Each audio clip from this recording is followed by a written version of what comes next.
So I'm honored to come full circle here in Toronto to host this conversation at this inflection point in time where the collision of crises can seem overwhelming from a system that we built but is failing us.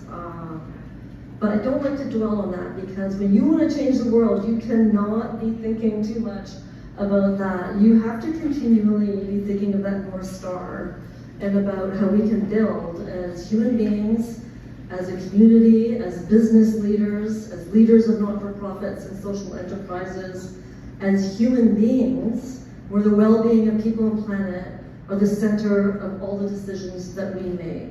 A world that Toa Hente spoke of, Indigenous stewardship has taken care of this land and people for millennia.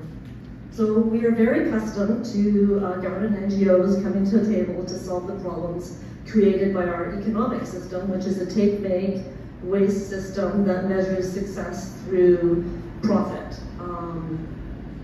But I'm just going to ask all of you here to imagine if business rethought its role in society, that it doesn't sit on top of this system, but if we measured success by more than just profit. What if we considered ourselves in these business, such as Amgen, as an essential part of the fabric of society, one where we use all of our resources, influence, and our enterprise capability to solve a social or environmental problem that they are uniquely able to solve and still drive competitive advantage, because at the end of the day, failed businesses also fail communities. So I'm just going to give you a quick example, because I feel like there needs to be a little context setting. There's a printing company we, in the purpose world, know Hemlock Printers, family-owned business. It's at least getting to 60 years old now. Started in Burnaby, BC, now operates nationally and in the US market. And they have won awards over and over and over and over again for sustainability. So what they are doing to mitigate the harms that they create in the day-to-day of doing business. But Richard, on his 50th anniversary, wanted to lean into purpose because he thought that there was more. And he's right. So he dug into his stakeholders.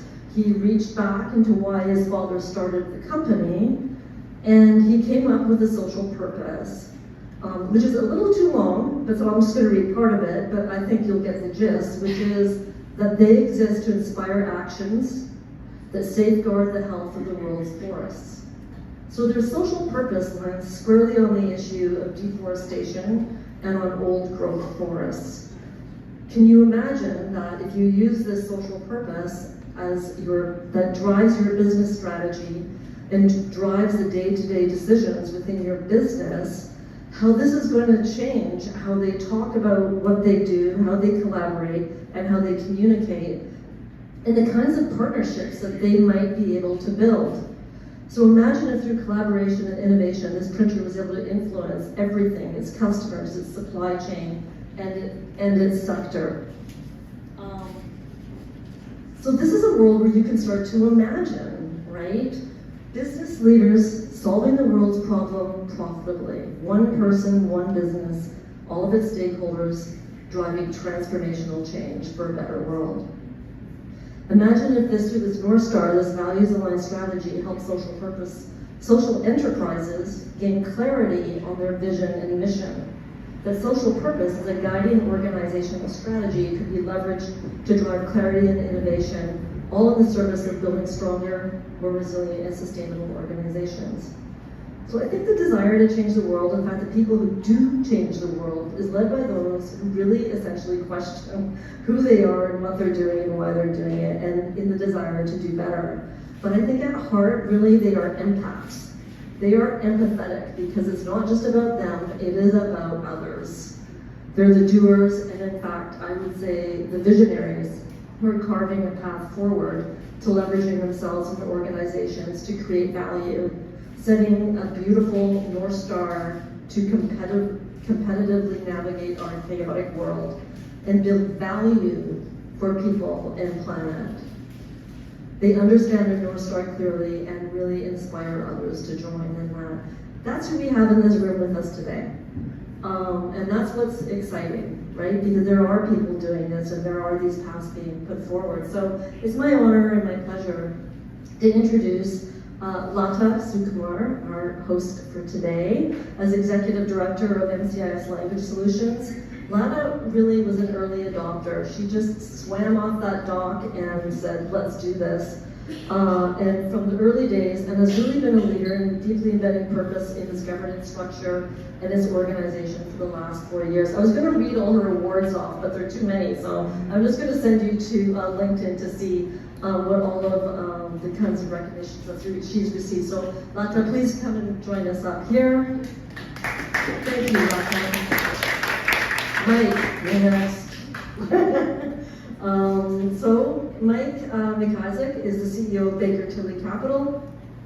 He leads the National Corporate Finance Service line for Baker Tilly Canada, the 8th largest professional accounting firm in Canada and globally. He has consistently demonstrated elite capability in managing complex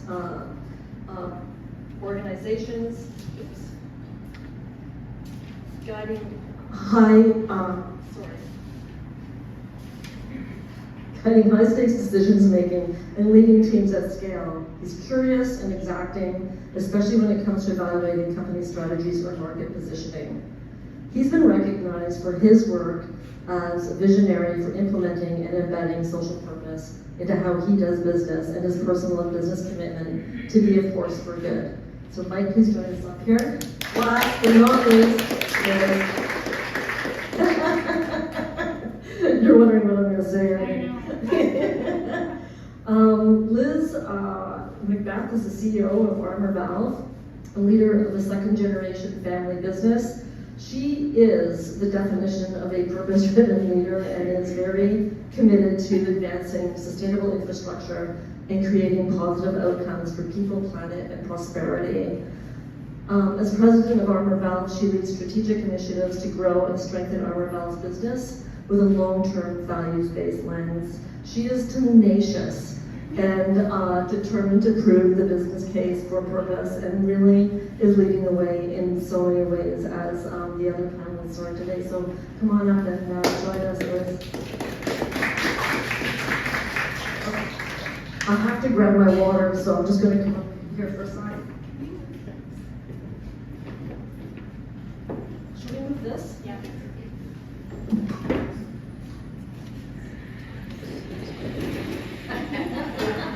There is no hiding, right? Okay, so thank you so much, all of you, for joining us here today. So the first question really is, and this is for you, Latha, why purpose and why now? And how did you arrive at that? Really, tell us a little bit about yourself, your organization, and what is the story behind what leads you here?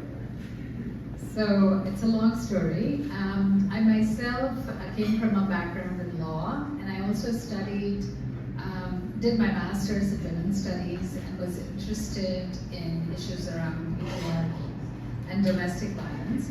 And it felt like MCIS found me because this was an organization that was providing interpretation and interpretation services for victims of domestic violence, funded by the government.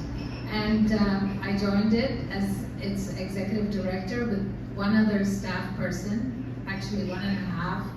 And basically we saw the potential of translation and interpretation services being sold and earning revenue from that so we can sustain long term, but also bring our services to a much wider population. It is a nonprofit, and today, fast forward, we are all across Canada. We provide services in the broader public sector to over 800 organizations, maybe 1,000 now, and we provide services in over 300 languages with thousands of language professionals all over. The reason I did this is because I didn't want to do a full-time practice in law. It didn't make sense to me. I wanted to do grassroots work, and I wanted to make a difference. Thank you, Latha. Mike? Okay. I mean, first, that's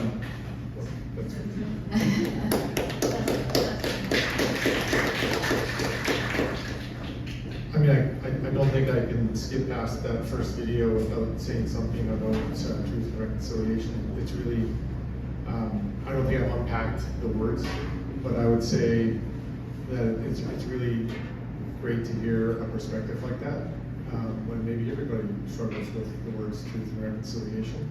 It might mean something different to everybody. And, you know, I loved hearing that and open to learning more about this community and the word. So great day for that. My background, yeah, I'm maybe the oddball in the room, maybe the only one in a suit. Sorry about that. I think, you know, social purpose found me in a little different way as well. I'd say I was probably struggling with core values of my personal core values and business core values, and they didn't mix together in my world. There was the Social Purpose Institute came along and reached out to us in 2019 through somebody else and asked if we would be in one of their incubators. And I thought, wow, we're a financial firm and you want us to be in social purpose. And they also said that, yeah, we want you to come in and participate in this. And so we went through a 2-year journey through our organization, and it was great. It really was an eye-opener around the opportunity where my own personal core values could have the same meanings from a business perspective, where there was alignment between what I do personally and what I do in business, and that there could be this really meaningful connection around it. And it doesn't, you know, like we said things like, well, we want to be, you know, hold integrity and we want to be the best professionals. Well, I mean, they were legitimately table stakes for anybody that was in accounting or my profession. And then we said things like our mission was to be the best accounting firm in Western Canada or the best in Canada.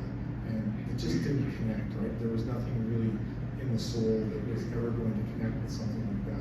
And so what the Social Purpose Institute helped us was really pull out that purpose of the organization doesn't have to necessarily be that you're great at adding numbers or on a calculator or filing a tax return. It can be something much bigger than that and connected to something that you do in your whole life. And so that was a great journey for us. Right around then, I merged my business into Baker Tilly, which was a much bigger business. And so now I'm, you know, for the last 5 years, I've been working as, you know, like a social agent of change within a big organization and trying to, you know, I'm the CEO of my business, which isn't the mothership of Baker Tilly in Canada. And so, yeah, I use my influence to help push our social purpose into, you know, an awareness of the other offices and firms across Canada and help them find their own, you know, connection to social purpose within their business. Over to you. Is this on? Okay, I think it's on now. Can you repeat the question? I was so interested in hearing more stories. Okay. Well, really just introduce yourself and your business and really why?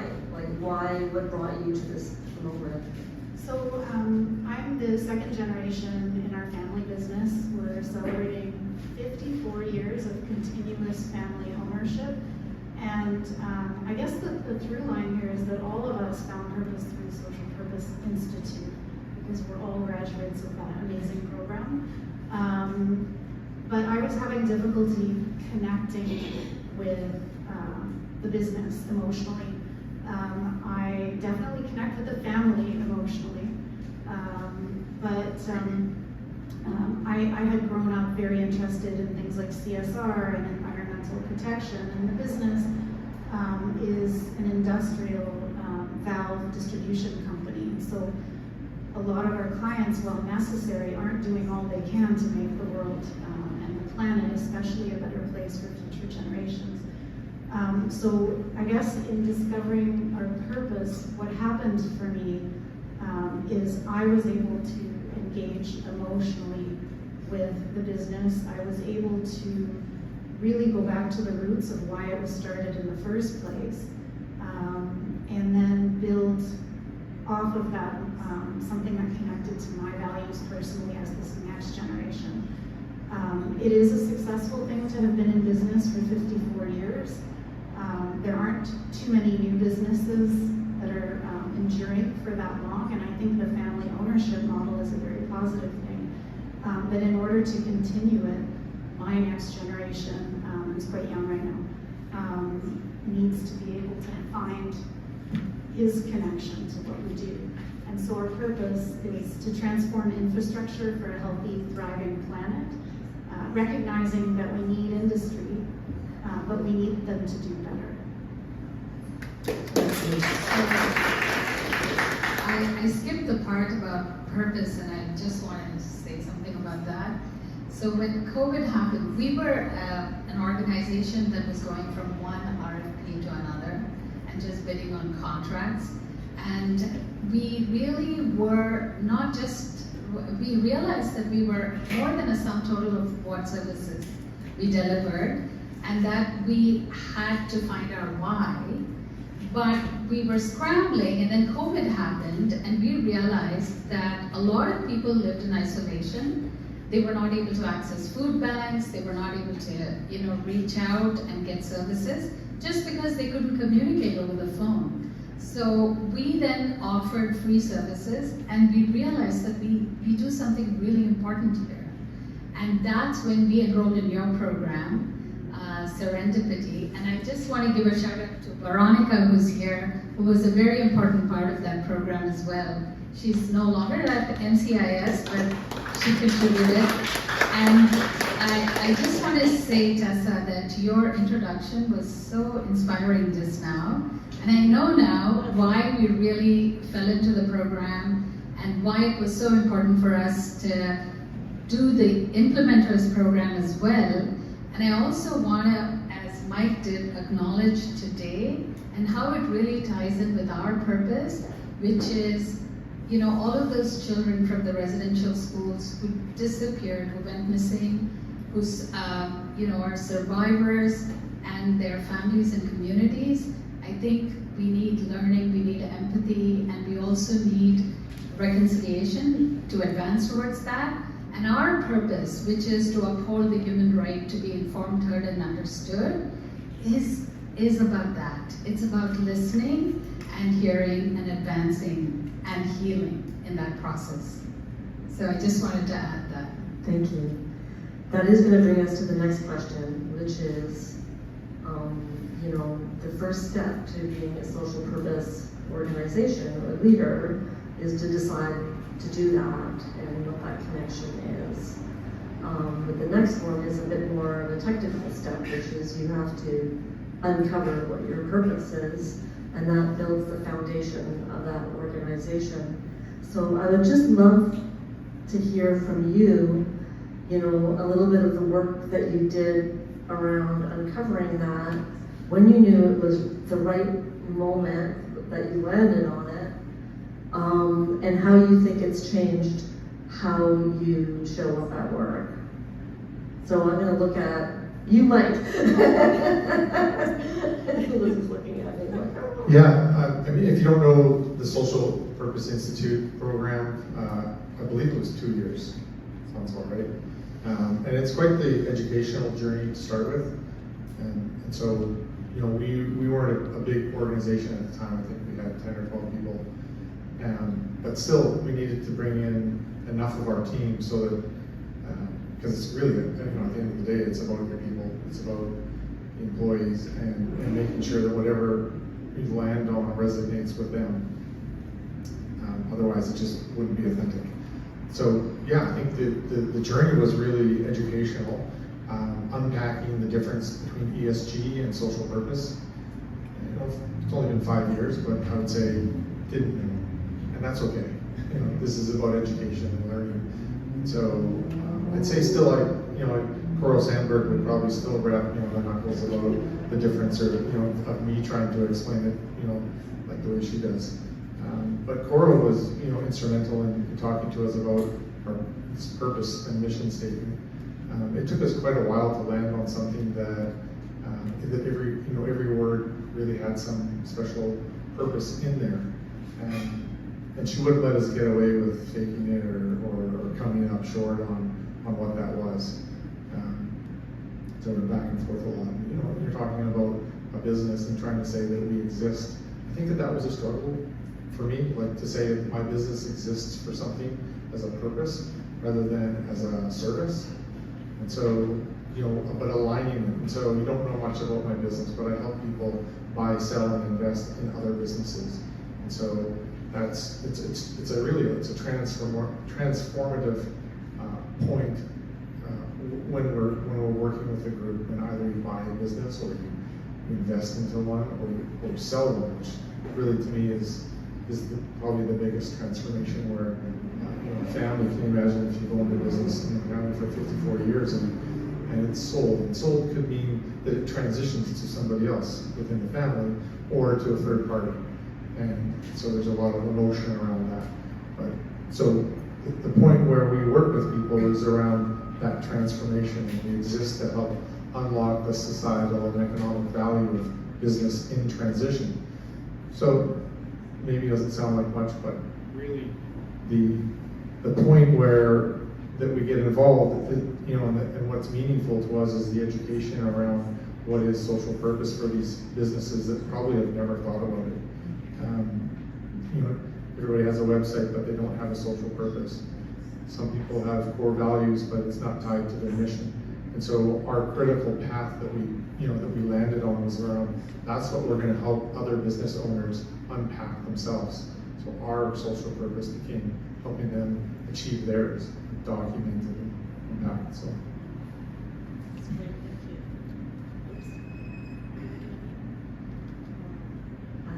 Is this on? Yeah. Okay, Liz, thank you. Had a feeling. So the SPI program, I can't speak highly enough about it because it was facilitated, but it was also very peer-based, and I learned just as much from the people in my cohort and the purpose journey they were going through as I did from my own, and it really helped solidify things.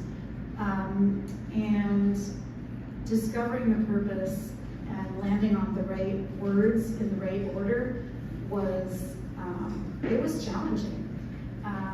And it was a collaborative process that involved a lot of our stakeholders. We were guided by Tessa and the team at SPI. Also external experts were brought in to be a bit of a sounding board and push back and challenge us on whether our purpose really was authentic. So all of that was very important to finding our purpose. And I mean, it was the hardest sentence I've ever come up with, but it wasn't really up to me alone. And that's a really important part of this, to make it collaborative so that it rings true to all of the different groups that are going to be exposed to your purpose. I didn't really know that it was right until we started using it, and until I saw people in our company using it to guide decisions, to guide actions. And at that point, it really took off in the company, and it's grown to mean a lot to our team. Yeah, I mean, I think uncovering, we'll get to you, Latha, but you know, uncovering your social purpose is really, it is not about sitting in a room and with your marketing team or with the executive team. There is an extensive stakeholder engagement around what that looks like, and really digging into why you started a company or the company's history. So often there's the research piece and really consulting your internal, and Liz is talking about some of the external stakeholders. And I think, you know, building on that authenticity is a key part of it, because, you know, you can be smoked out really easily if it is not authentic. And so your stakeholders, it has to resonate with them, and it has to be very related to what you do as a company. And so, you know, Mike, I appreciate what you're saying about that. Like how does it, you know, how do you really ground that in the actual work that you are doing, and how can that really drive your purpose, and what does that look like, right? So they've done a lot of hard work around this, so that's, I appreciate that. And Latha, I'd love to hear your story? In our case, we did all of those things. Like we had the focus groups and we talked to different kinds of people. And we realized that as a language organization, and especially in a multilingual, multicultural country like Canada, one of the things that we were facing is involuntary migration and lots of people coming from very hard situations overseas who had to get access to critical information and services, situations of, social crises, basically. And then we had COVID and a lot of misinformation that was going around through WhatsApp groups and the like in people's languages. And we needed to get them the right information so they did the right things. Language became so important to people's existence, and we realized that it had to be recognized as a human right. And so all of those things kind of motivated us to come up with our purpose. And we're really very happy with what we came up with, because it really ties together everything that we did and for whom we do it. And I think our staff has really mobilized around our why, because it makes sense every step of the way. Yeah. You can look on the internet, but there's a great video that MCIS has done on how they got their social purpose, and it's very sort of well crafted and put together. So,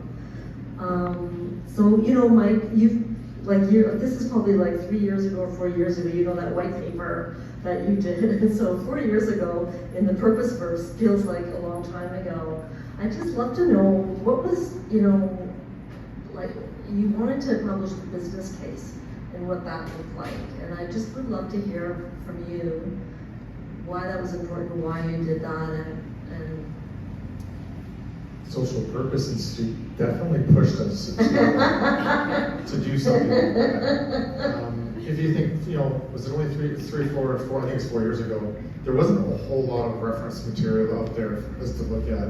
And I don't think ChatGPT existed really yet. So it was definitely a collaboration piece with, I'd say probably 4 or 5 of our team members. And it's a good journey. We talked about, one of our specialties is valuing businesses. And so, valuing your social purpose values in the context of a business, I found it intriguing. And so it was a good journey of, I think, a good initial, thesis around, I gotta be careful here, because you don't want to only do social purpose because of money, right? And I think that there's, you could call me out pretty quick if that's what it was. And so it had to be written in a way that it was more along the lines of just recognizing that there are benefits to having, your social purpose integrated into your business properly.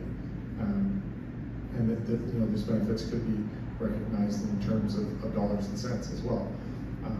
But I know that that's a tricky conversation. So, I looked at it again. Yesterday. We had version 2 that we put out maybe a year or so ago, and I was looking at it again yesterday and thinking just how much further the thoughts out there. There's just so much more out there about it. I think I really probably need to revisit again and do a 3rd version of it and just say where we're at now especially with ways of, I think the struggle around, the real struggle that we have coming from a financial background was the metrics around it and how do you measure it. And ESG, there's easier ways to measure ESG, especially if you're thinking, environmental, carbon input. I think there's ways of valuing that and measuring that now, but most of the other stuff around social purpose is quite hard to measure. How do you measure doing good? It's not easy, and so, but there are ways to measure everything. And I think that as we've come along in the last 3 or 4 years, there's definitely been stronger emphasis on trying to help businesses measure that and track it within the organization. And just measuring it and tracking it, to me anyways, it shows the value. We meet monthly, our entire team meets once a month, and we track something as a group. And it's quite impactful when we talk about what we call core value sightings.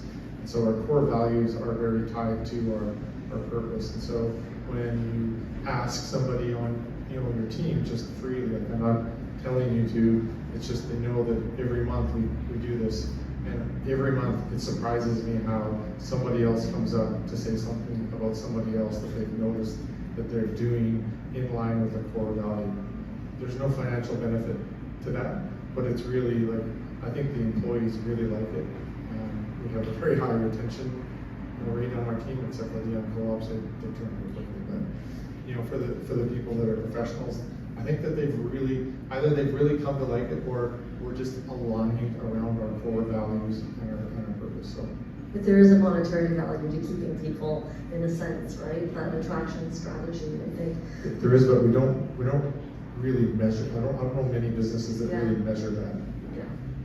Yeah, no, I agree. I'm just wondering, Latha, a social enterprise exists to be a force for good, and yet still that pivot to purpose. So was that a business decision, a strategy decision, a differentiator, an organizational principle? All of those things. Yeah. I think all of those things. But I was actually thinking about it a lot in terms of what are the benefits, and I'm just going to refer to my notes. First of all, it gave us clarity of mission and also product market fit, because you realized who you wanted to serve, right? You could have a go, no-go decision around using a decision lens based on language rights, based on social justice, based on tech use, whatever criteria you wanted to use, but mostly related to impact, right? Because you only have so many resources and how many hours in a day, and so you want to put it where it matters the most. So that's one thing. The other thing that I was thinking is it improved our recruitment and culture, so it brought in the people that we wanted to work there, and also helped us retain them because they were there for the purpose. The other point that I thought was it kind of ferreted out new partnerships. So our purpose brought us allies. Like, we found partners out there. The other very important thing that purpose does is that it unlocks creativity and innovation, because when you have the constraint of purpose in an organization which is earning revenue, you're always thinking, okay, I cannot earn revenue under these circumstances. I have to do it in such a way that I'm also making an impact. So it makes you more creative. And financially sustainable, because it helps you come up with ideas for revenue generation. And again, there you're thinking really hard about how can I earn revenue to make a greater impact, right? And last but not least, it helped us sort of bring about decentralized decision making. So we brought about some changes within our staff teams. We raised the living wage. We also said decision making should be decentralized, so more ideas from more people, which is great. And then our governance structure, we looked at it and we said, how can we be much more, equitable and also much more accountable for our purpose and impact that we're making. And last but not least, differentiator, as well as resilience. It really builds your resilience. So these are some of the benefits that I think that come out of social purpose organizations. Well, I think that's really interesting, because what I hear is just a strategy and a business strategy based on values that drives that kind of differentiation that I think everyone looks for, right? Liz, I'd like to toss that one over to you. There's always that tension between running a family business and doing that work, which is really very intentional work over time.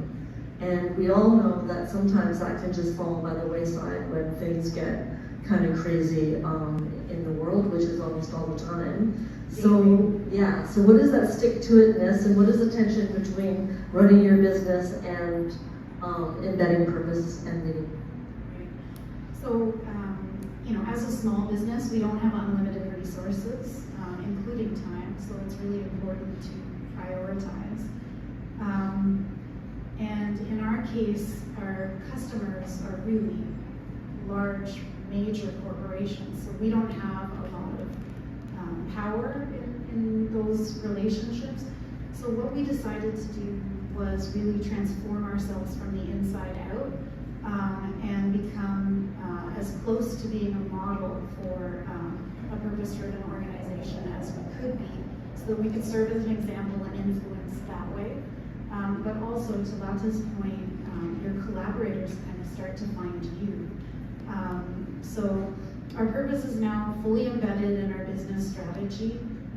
We have our near-term goals defined, and we're starting to work on the long-term picture that relates back to our theory of change, where by 2040 we want to be a regenerative business, or at least net zero. But it'd be great by 2040 to actually be creating more positive impact than the opposite. And one thing that I think really helped us kind of clarify that long-term planning was the purpose disclosure from the Canadian Purpose Economy project. So much like in ESG, if people are familiar with that, there are disclosure guidelines, and CPEP put together a disclosure guideline for purpose that really helped me decide what to measure and what to focus on, and what was realistic for a small business like ours to achieve. Because as much as our long-term goal is kind of lofty, and yes, we would like to explore sectoral change, we also recognize— I like to dream big. Yeah, we also recognize that we're a very tiny business trying to have a very big impact. If you go to Liz's website, you'll find her purpose disclosures on there. And they're fantastic. So, and Latha, I'd like to just talk to you a little bit. I think you've really embedded purpose in your governance structure, and that is sort of one of the key elements of an authentic purpose, is that it is governed at the highest levels. Do you just want to talk a little bit about? So very quickly, Eliana is the expert here, and Nancy, who's from our board, who's been actually spearheading the process, is here as well. So thank you, Nancy, for all your leadership. And basically, there is an ISO standard, 37,000, which is for social purpose organizations. So we're trying to adopt that standard. And so pursuant to that, we have 4 pillars, which is accountability, oversight, value generation, and strategy. And so we're creating policies around that and making sure that we're socializing our board and our senior management team and even our staff team on how we govern. So I think that's a vital part of the governance piece. So as you're doing this work, there's opportunities, and obviously there are barriers and there are hard things. So what are some of the hard things that you encounter that you're just like, what does that look like for you, Mike? Oh, I was hoping that you were going to answer that one. Yeah, there's definitely, I feel like we're so inferior to where you're at here now, but I've listened to that. But trailblazing in the financial world, there's definitely challenges in the day-to-day business. We're trying to run a business and be successful, and I think at times it tests you whether you're going to stay the course. There's definitely been some challenges in the past 5 years, and obviously COVID, and more recently the tariff wars that had large impact on many businesses. And I think in those times of crisis, it's hard to stay your course with purpose. But we have. I think that we've been fortunate in that sense, just following our staying on our process around talking and embedding what we've already embedded into our business around core values and our mission. We don't lose that every week just because we're having bad weeks because of Donald Trump. We stick our business. Our business stays the same, and I don't think that that's an easy thing to do in a world where we still have to survive and make enough money to make payroll. I've definitely had those months where it's like, wow, are we going to make payroll this month? And you think, what do I have to do differently, or am I going to take something on that doesn't really resonate with me. And, I thought, I've got to this point in my life, I'm 55, and I can work with the people that I want to work with. I don't have to take on engagements that are outside of my comfort zone for my personal values. Okay, well, there's still challenges to that day to day. We're not perfect, but I can tell you that we hold to our core values, and we say no to those engagements as a group, which we make those decisions as a team. Every level of staff coming into those decisions to decide, are we going to go forward and take on this engagement, or are we not? And if we say no, then it's like, well, now it's a group response to what are we going to do differently to carry on and do something that's within our values. Liz? So, many challenges. I'll just name a few. Well, first of all, we knew that we needed to transition our business towards cleaner decarbonization processes, but it was never going to be practical to do that all at once. So we've been very patient with ourselves that way and exceeded some of our targets already. So that was a challenge in that there just isn't enough business in the space that we want to participate in eventually to really sustain ourselves. So it's a transition. By the end of next year, I think our goal is 50% of revenues coming from cleaner, circular, and low carbon or no carbon processes, which is a pretty big shift for a company that's typically been in the fossil space. The other challenge kind of surprised me, but it was our salespeople who really were not comfortable bringing the message to their clients because they didn't know how. They know how to talk about their product, they know how to build relationships with clients, but this was like a deeper conversation that could be had about purpose, and it wasn't technical, it was more, it was human. And values-based, and they were not prepared at the beginning to do that. I think we're making headway there. One of our purpose metrics is engagement with our purpose. And I don't remember the numbers fully, but let's just say not everybody initially was engaged. And now we're at 63%. So that's a pretty big jump because our purpose was formed at the same time. We were in the same cohort, so 2022. I think that's a pretty good sign that the purpose is being embraced by people, even our salespeople. It was like learning a new language, right? And it's learning to talk business in a different way, I think. So that is a process over time piece and that cultural shift. Latha, I'd love to hear from you what some of your challenges have been. So our primary, I think, like everybody else, it's mission drift, and we're a nonprofit, so we had an additional challenge now that we didn't earn too much revenue and we didn't focus too much on earning revenue and keeping ourselves, because we can't get outside investment, right? We have to be bootstrapped and earn our own revenue. So you're constantly trying to keep yourself afloat, and then you have a purpose also to straddle. So there's a risk of mission drift, which we have to guard against. The second thing is, as you become operationally more and more complex, your culture becomes diluted. And so then you have to have rituals. You have to make sure that, we have Tanya here who does pause and connect sessions. We had a consultant who came and helped us with appreciative inquiry and basically taught all of our staff team to engage in a process of appreciative inquiry. So, and then you had to have town halls and newsletters and other such practices that kept reminding people because you've got too complex.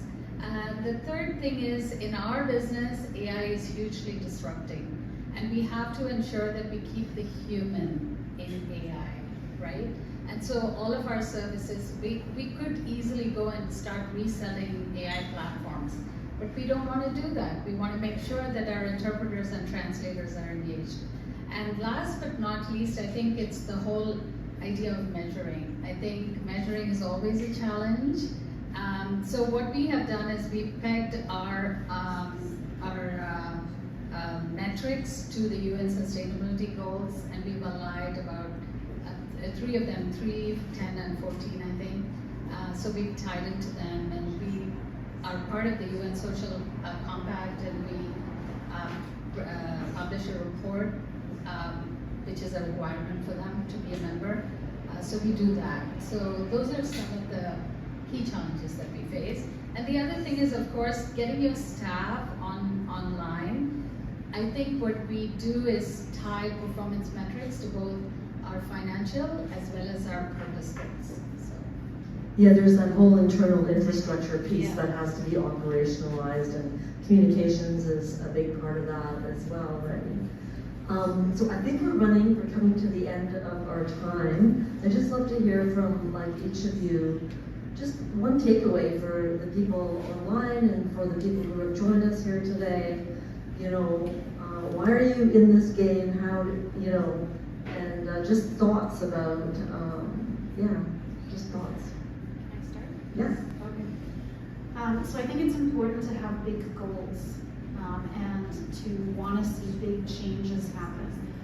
But when you're discovering or implementing your purpose, it's important to take small steps because it is a lot of work. I mean, I'm doing our long-term planning out to 2040 at the moment because that's where our theory of change wants us to be. It's our net zero target as well. But there's going to be, a million tiny steps between now and then, and hopefully I won't be working at that point. So the kind of change that we all want to see in the world is complex. It involves many organizations working together, and you've got to identify, this is my big takeaway from the work that we've done, identify what you can truly achieve on your own, and then find ways to collaborate with others to achieve some of the bigger goals. Awesome. Yeah, I'd say lots of things actually. If you're starting out on this journey of change, of implementing social purpose, it's a continuous process. What is it? Continuous and never-ending improvement is sort of what I would say. It's one of our core values tied back to curiosity. There's challenges, there's ups and downs, there's steps forwards and steps back. So it's you got to commit to that. It's going to be like any other implementing any other business strategy or process. There's challenges that come along with it. And I'd say really, I'm a big guy. I'm 6'7". I play basketball. I'd say don't be afraid. Even as a big man, I was afraid of going out there and saying, these are my social. This is my social purpose. These are my core values. And of what I was afraid of what other people were how they were going to judge me on it. I don't care. This is me, right? So if you don't like me, then that's fine. We don't have to do business together. And there's people that come into our organization as well that may not like it either. They might think that it's too soft, or I don't want to get into that. Okay, that's fine too. We run our business around that. And I'm not afraid that if somebody doesn't have the same core values, don't share them with me, then we don't have to work together. So. I love that idea of that big, bold North Star and the incremental steps that you have to build, in order to be able to achieve that, right? I think it's intellectually challenging. I am happy to wake up every morning to think about the incremental changes that you can bring about. And also, I honestly think there's no other way to do business these days. Everybody is looking for purpose. Money can get you so far as long as your basic needs are met and your emotional needs are met, you want purpose.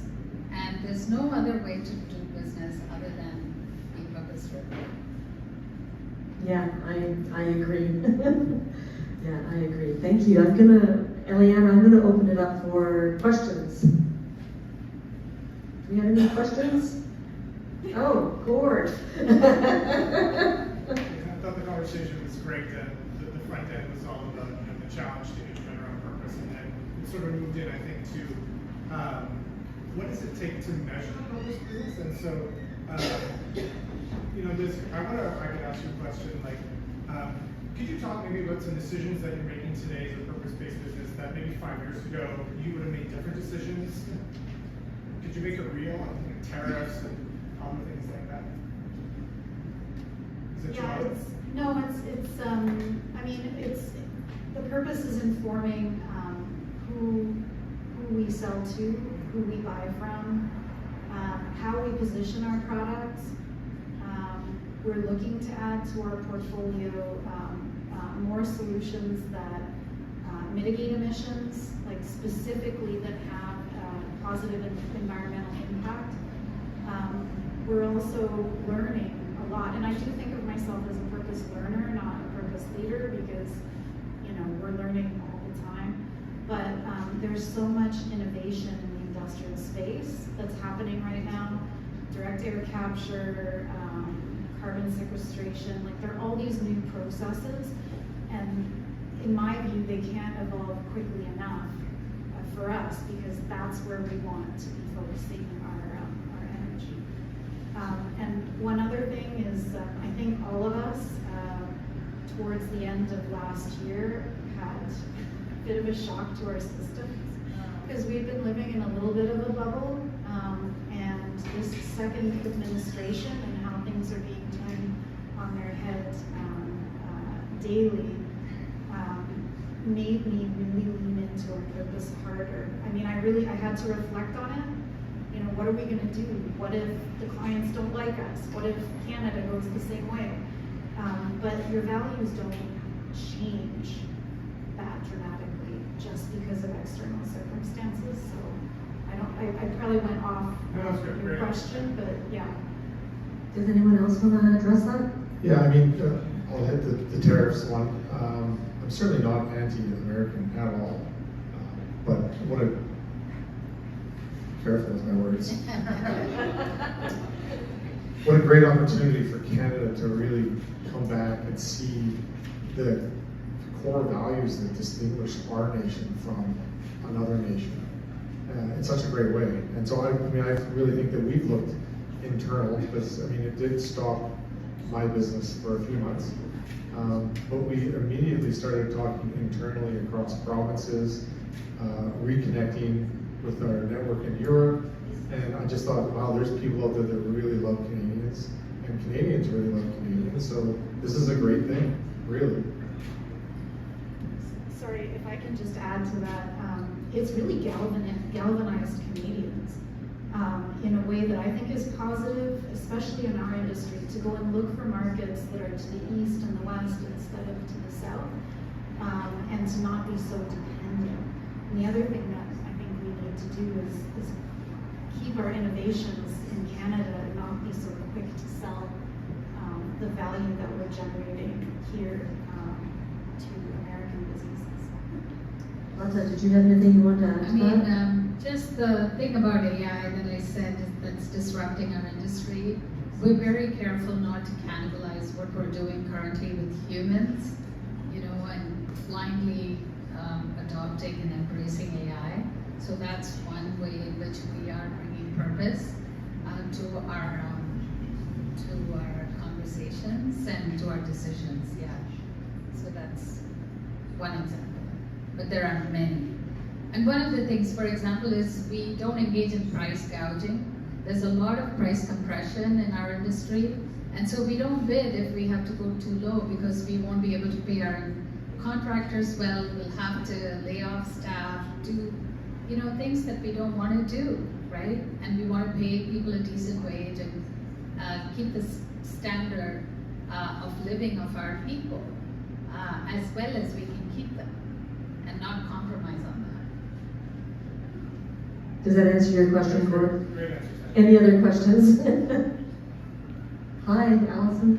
So, Mike, you referenced a white paper. Can you talk a little bit more about that? Is it about Yeah, we wrote a white paper on the value of your social values. I don't know, we just changed our website. I know it was on our website. I don't know if it's currently linked there, but if you reach out through here, I can repost it or send it along. And it was just really about the, I think I explained it earlier, but you know, trying to, from, you know, don't do social purpose because there's economic values, but there's economic values to having your social purpose. Like it's Yes, it's wonderful. the other way around. I think I'm getting the signal from Eliana, so I just want to thank all of you for joining us.